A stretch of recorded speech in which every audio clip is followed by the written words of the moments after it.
Deetra, 2 exercises that you can work on until we see you next is that pelvic clock that we talked about or introduced before you finished up today.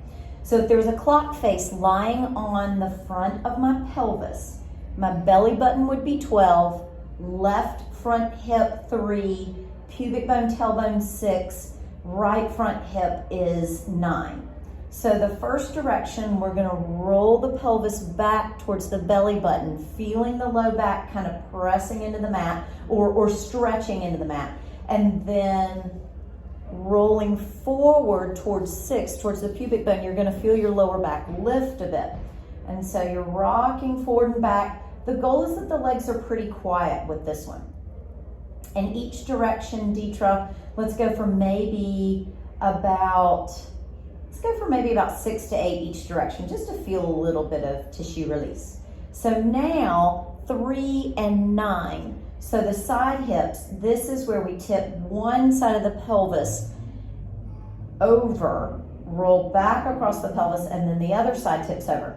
So my legs, instead of going side to side, it's like one leg kind of moves past one another. So it's like I'm reaching the left knee a little bit longer than the right. I'm reaching the right knee a little bit longer than the left. And what that does is then my pelvis kind of tips away from the leg reaching. So as I reach my right knee longer, my pelvis rolls to the left and vice versa. Third direction is the full clock face. So we start going back to the belly button, roll left, tailbone, pubic bone, right, back to the belly button. And again, maybe about 4 to 6 of the full clocks. And again, my legs, I'm trying to keep pretty quiet, but you're gonna see movement kind of forward and back of the legs, not a ton side to side. So pelvic clocks, those are great to do maybe before you do your bridging exercise.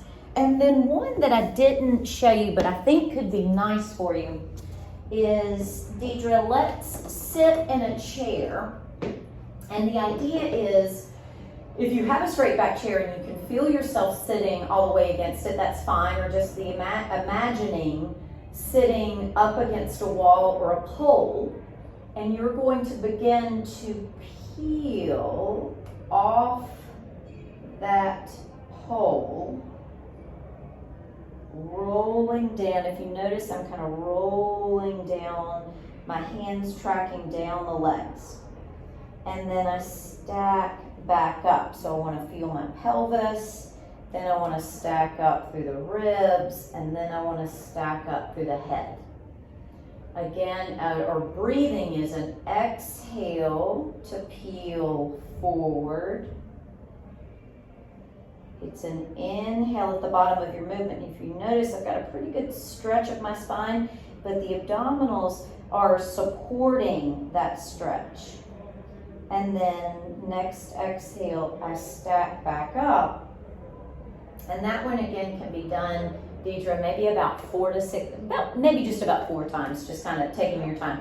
But it's the idea of, it's flexing the hip, but it's doing it with the trunk. So you're not having to lift the leg, but you're still getting that motion and kind of that pattern. Hope this helps.